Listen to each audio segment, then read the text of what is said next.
Assalamualaikum warahmatullahi wabarakatuh. Terima kasih atas kesempatan dan waktunya. Kami dari kelompok 1 izin untuk mempresentasikan hasil dari diskusi kami dengan judul formulasi dan pembuatan pangan fungsional. Next. Dengan anggota kelompok, pertama ada Fatur Rahman Ibnu Khair, lalu Mbak Jesi Misal Purnomo, Lailin Yanayira Puspakinanti, Lisa Jayasari, M. Rizky Adiaksa Mulyana, Nasya Lutriasana, Rizky Wulandari, Safia Maranggana, Isika Fortunata, dan terakhir Mas Aki Fahrul Fikri. Next. Dengan pokok bahasan, pertama ada ikhtisar, klasifikasi, dan manfaat nutraceuticals dan makanan fungsional. Kedua, ada produksi nutraceutikal dan makanan fungsional. Ketiga, tren formulasi dan pasar modern. Next. Pertama, akan diawali dengan pengertian apa itu nutraceutikal atau makanan fungsional. Jadi, makanan fungsional adalah makanan yang dikonsumsi tidak hanya untuk menghilangkan rasa lapar atau menyediakan nutrisi yang dibutuhkan oleh tubuh, namun juga mengandung zat-zat yang memiliki potensi untuk meningkatkan kesehatan khusus, seperti mengurangi resiko penyakit. Oke, next.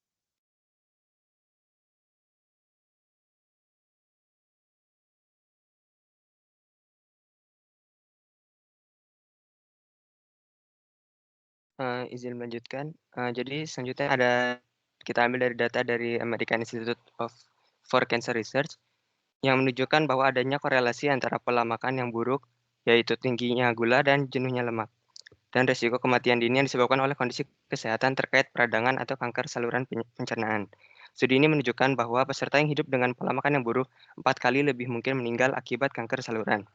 Kemudian dilanjutkan ada kategori makanan fungsional. Menurut dari The American Dietetic Association, yaitu pertama ada makanan konvensional, yaitu makanan utuh seperti kacang-kacangan, biji-bijian, tomat-tomatan, dan lain-lain yang mengandung bahan kimia bioaktif dan asam lemak tak jenuh ganda. Misalnya oatmeal karena mengandung serat larut yang dapat menurunkan kolesterol. Selanjutnya makanan yang dimodifikasi, yaitu makanan yang diperkaya, ditingkatkan, yang dapat meningkatkan manfaat kesehatan dengan menambahkan zat bioaktif seperti fitokimia dan antioksidan lainnya. Kemudian ada makanan medis atau obat-obatan, yaitu makanan yang melayani tujuan medis tertentu. Dan terakhir ada makanan untuk penggunaan diet khusus, yaitu seperti susu bebas laktosa dan roti bebas gluten. Nah, selanjutnya. Kemudian ada bahan aktif utama dalam makanan fungsional, yaitu pertama ada protein dan peptida bioaktif, kedua PUFA, ketiga serat, kemudian fenolat, probiotik dan prebiotik. Fungsi senyawa-senyawa dalam makanan fungsional yang yaitu dapat menghambat patogenesis berupa penyakit seperti peradangan kanker saluran pencernaan, karsiogenesis, hipertensi, CVD atau cardiovascular disease, kemudian gangguan perkembangan, cacat otak dan kognitif, serta penuaan. Kemudian bioavailabilitas merupakan kemampuan tubuh untuk sepenuhnya atau sebagian menyerap bioaktif yang tertelan, sehingga kemampuan memberikan efek yang menguntungkan.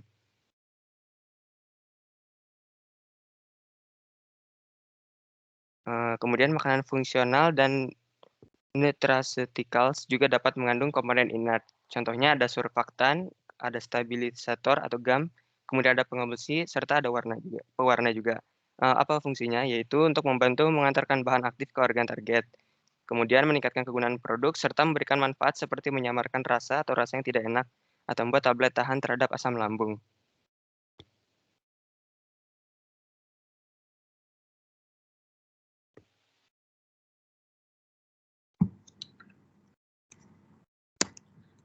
Selanjutnya kami akan membahas protein. Protein makanan telah digunakan sebagai prekursor peptida bioaktif yang dapat dilepaskan pada hidrolisis selama pencernaan gastrointestinal oleh enzim pencernaan atau mikroba, atau dengan fermentasi atau pematangan selama pemrosesan makanan dengan enzim terisolasi atau mikroba.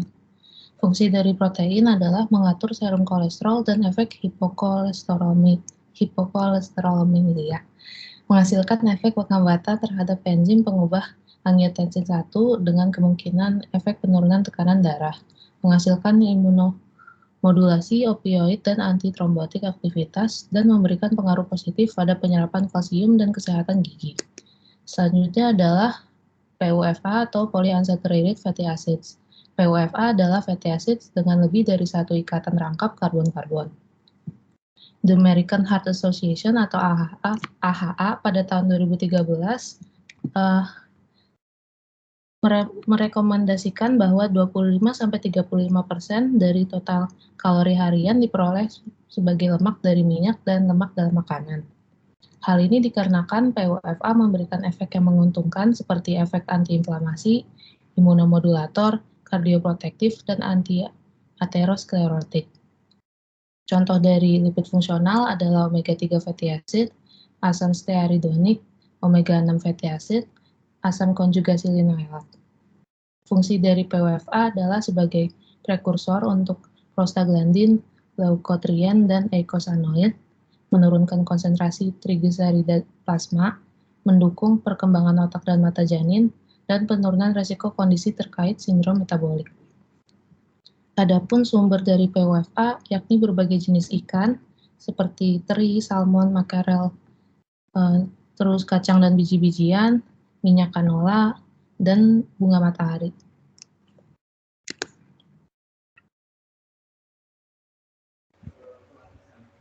Berikutnya fitokimia dan fitoestrogen.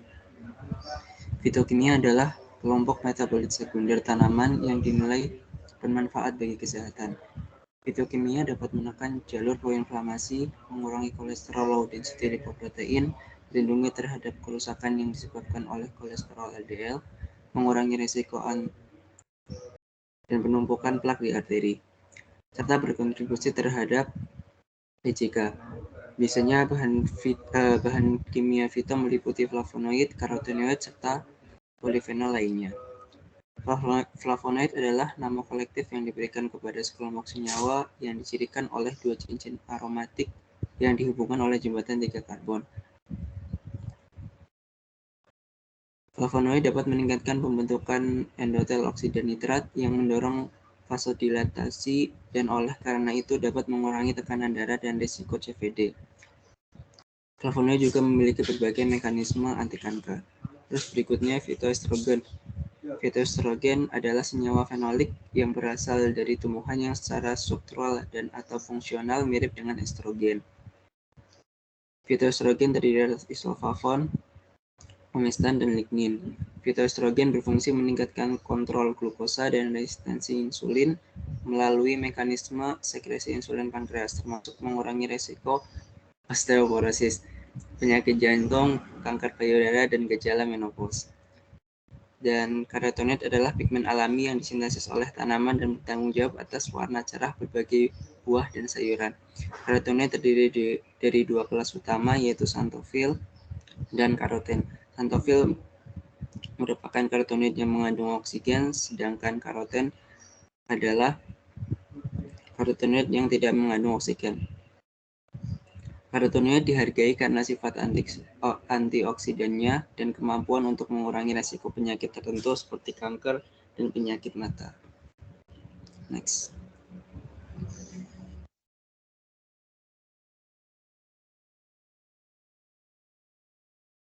Baiklah.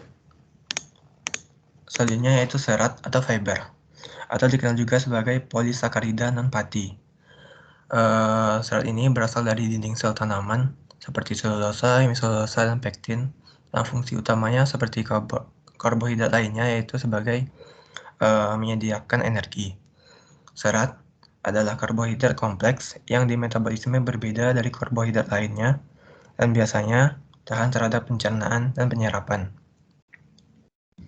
Untuk klasifikasi dari serat itu ada dua, ada serat larut atau dalam bentuk food gum, hydrocolloids, dan pektin. Serat ini terjadi proses mikroflora atau bakteri dalam tubuh dan menyerap air. Terus untuk yang kedua ada serat tidak larut, yaitu selulosa dan hemiselulosa.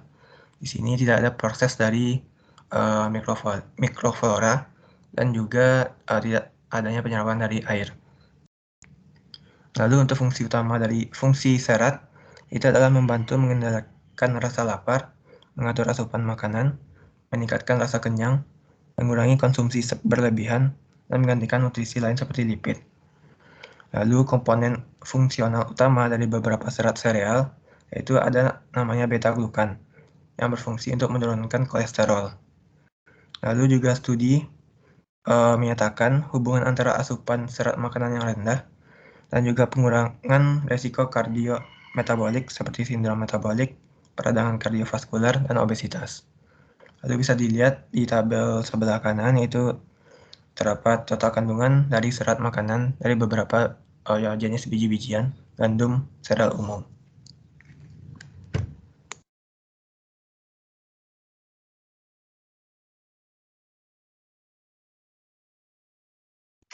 Lalu selanjutnya ada prebiotik dan probiotik. Probiotik adalah mikroorganisme hidup yang bila diberikan dalam jumlah yang cukup, memberikan manfaat kesehatan pada inangnya. Sedangkan prebiotik adalah bahan makanan yang tidak dapat dicerna secara menguntungkan, sehingga mempengaruhi inang dengan merangsang pertumbuhan secara selektif atau aktivitas satu atau sejumlah bakteri di usus besar dan dengan demikian meningkatkan kesehatan inang. Fungsi prebiotik ini adalah yang pertama memperbaiki mikroflora usus, yang kedua mengurangi dan menghambat pertumbuhan bakteri strain patogen seperti E. coli dan Salmonella. Lalu yang ketiga, menghasilkan efferent rantai pendek yang bermanfaat seperti asam asetat, asam propionat, dan asam butirat.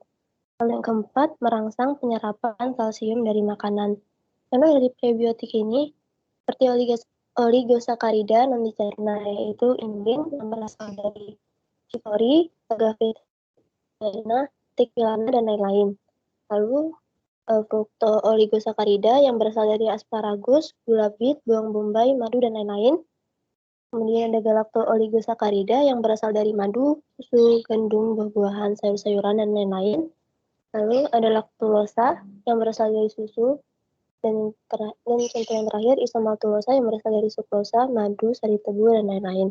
Untuk produk makanan ini jumlah bakteri minimal yang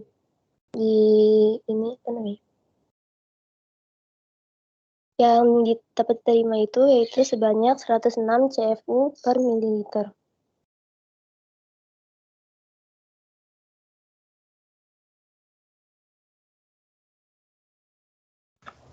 Kemudian untuk topik selanjutnya yakni produksi nutraceutical dan makanan fungsional, di mana nutraceutical dan makanan fungsional dapat diproduksi dengan bahan yang sama dalam berbagai bentuk yang dapat memenuhi kebutuhan fisiologis dan kelompok tertentu. Misalnya saja sebagai minuman cair untuk bayi dan makanan padat untuk dewasa, di mana hal ini disesuaikan dengan kenyamanan konsumennya. Lalu dalam mengolah bahan fungsional dan nutraceutical dapat dilakukan dengan ekstraksi dan hidrolisis, di mana ekstraksi dilakukan menggunakan pelarut polar dan non-polar dengan rasio yang berbeda dengan atau tanpa adanya air, di mana bahan baku akan dikontakkan dengan pelarut yang secara khusus mengekstrak senyawa yang diinginkan dan juga zat lain seperti perasa maupun pewarna. Sampel yang diekstraksi dapat dipisahkan dengan sentrifugasi untuk menghilangkan residu padat dan pelarutnya diuapkan, sedangkan ekstrak yang diperoleh kembali dan dipekatkan. Yang kedua yakni hidrolisis. Hidrolisis dapat digunakan menggunakan asam, basa, dan enzim. Hidrolisis digunakan untuk menghidrolisis protein secara parsial atau ekstensif untuk menghasilkan hidrolisat dan melepas peptida bioaktif. Hidrolisis enzimatik adalah metode yang digunakan dalam memproduksi peptida bioaktif dengan karakteristik yang disukai seperti berat molekul, ukuran, sifat fungsional, dan potensi manfaat kesehatan. Peptida bioaktif juga dapat diproduksi dengan metode fermentasi, seperti fermentasi susu dengan kultur starter preteolitik. Nutraceutical dan bahan fungsional banyak ditemukan dalam buah-buahan, sayur-sayuran, kacang-kacangan, dan berbagai sumber yang berasal dari hewan yang mungkin memiliki bioavailabilitas yang rendah. Teknologi pengolahan yang digunakan dalam mengembangkan bahan makanan nutraceutical dan fungsional bertujuan untuk meningkatkan bioavailabilitas produk atau membuat makanan baru yang diperkaya dengan fraksi terisolasi dan atau terkonsentrasi dari bahan bioaktif. Selama formulasi, perlu dipertimbangkan beberapa faktor selain bioavailabilitasnya, yakni ukuran partikel, pH, kelarutan, hidrofobisitas atau hidrofilisitasnya, stabilitas komponen bioaktif, serta inat yang ada. Beberapa pengujian juga telah dilakukan untuk menentukan pengaruh dari suhu, kelembaban, oksidasi, fotolisis terhadap stabilitas suatu produk, efisiensi pembuatan larutan, serta laju pelepasan dalam formulasi yang dienkapsulasi.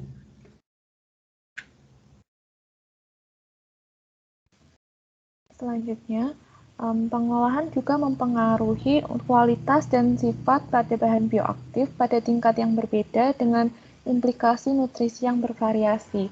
Contohnya seperti pada proses penyulingan minyak ikan, yaitu membantu meningkatkan atribut sensori seperti of flavors dan of taste atau kenyamanan, tapi juga dapat menyebabkan reaksi kimia yang dapat mempengaruhi kualitas minyak. Selanjutnya, kandungan isoflavon pada kedelai, yaitu di mana kedelai yang tidak diproses itu mengandung lebih sedikit isoflavon daripada produk kedelai berprotein tinggi. Dan kandungan likopen pada buah dan sayur, seperti beberapa faktor lingkungan, dapat mempengaruhi proses modifikasi likopen dan peningkatan bioavailabilitas dapat dilakukan dengan melibatkan pemecahan dinding sel. Nah, kemudian dapat dilakukan dengan teknik enkapsulasi, yaitu teknik penjeratan bahan inti dalam bahan penyaut tertentu, sehingga mampu meningkatkan stabilitas bahan aktif di bawah kondisi yang dihadapi dalam pengolahan makanan dan kondisi keberadaan nutrisi lain. Tujuan dari enkapsulasi sendiri yaitu memaksimalkan proporsi bahan aktif, permeabilitas produk, bioavailabilitas, potensi manfaat kesehatan, dan meningkatkan rasa dengan menghilangkan molekul yang menyebabkan rasa tidak enak atau rasa yang tidak diinginkan. Untuk teknik enkapsulasi yang banyak digunakan, yaitu ada emulsi, ekstruksi, dan pengeringan semprot. Untuk emulsi sendiri, yaitu teknik yang menggunakan surfaktan untuk meningkatkan bioavailabilitas dan penyerapan bahan yang sukar larut. Kalau ekstruksi dengan menggunakan droplet method, sedangkan pada pengeringan semprot, yaitu dengan mengubah cairan menjadi bubuk kering dan membentuk kapsul dalam satu langkah.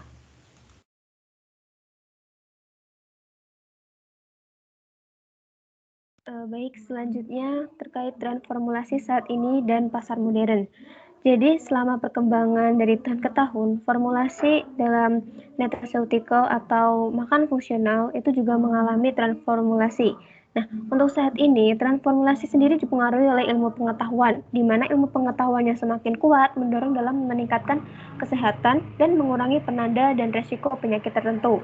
Kemudian, hal ini dikombinasikan dengan keadaan pasar yang semakin berkembang, dan kemudian dia belum banyak memanfaatkan adanya nutraceutical dan makanan fungsional. Nah, berikut ada contoh beberapa penerapan formulasi yang tengah berkembang saat ini. Bisa dilihat di tabel, contohnya ini ada seperti Actimel, dengan ini merupakan bentuknya minuman yogurt probiotik, kemudian yogurt creamy, kemudian sampai ada susu yogurt dengan dilengkapi dengan probiotik gitu. Next. Nah, selain dipengaruhi oleh ilmu pengetahuan, tren formulasi di masa depan itu juga dipengaruhi oleh pengembangan produk, di mana formulasi baru dan pengembangan produk itu kemudian akan berfokus pada produk seperti untuk penuaan yang sehat, sarapan dan cemilan yang sehat, kognitif fungsi, pembentukan otot, dan nutrisi yang dipersonalisasi. Nah, berikut ini juga ada contoh produk yang dikembangkan dari tren formulasi gitu. Ada seperti Biozet dengan beta-LG hidrolisat, kemudian ada susu terfermentasi, soft drink, dan lain-lain, yang mana ini merupakan suatu tren formulasi untuk di masa depan. Tuh. Next.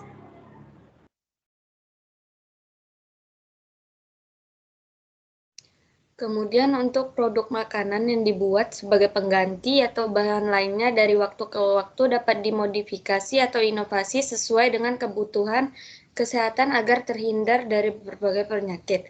Seperti inovasi yang telah disebutkan tadi dilakukan pada makanan probiotik non-susu dengan preferensi diet dan intoleransi laktosa dan alergi terhadap produk susu yang dapat mencegah produk susu oleh segmen tertentu.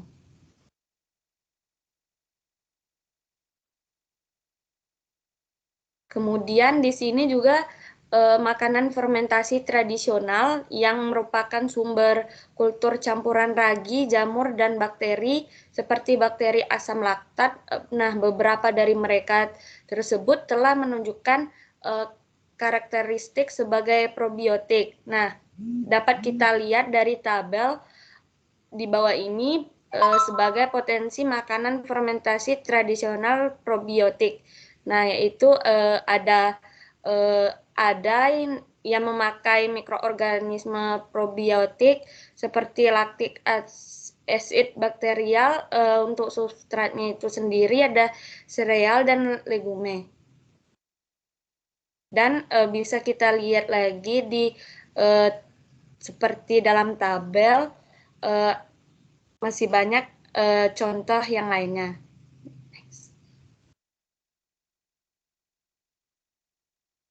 Kemudian beberapa perusahaan makanan termuka juga seperti Nestle, Danone Group, Kraft Foods, Unilever, dan lain-lain mencurahkan sebagian dari produk mereka itu telah bertema kesehatan dan kebugaran.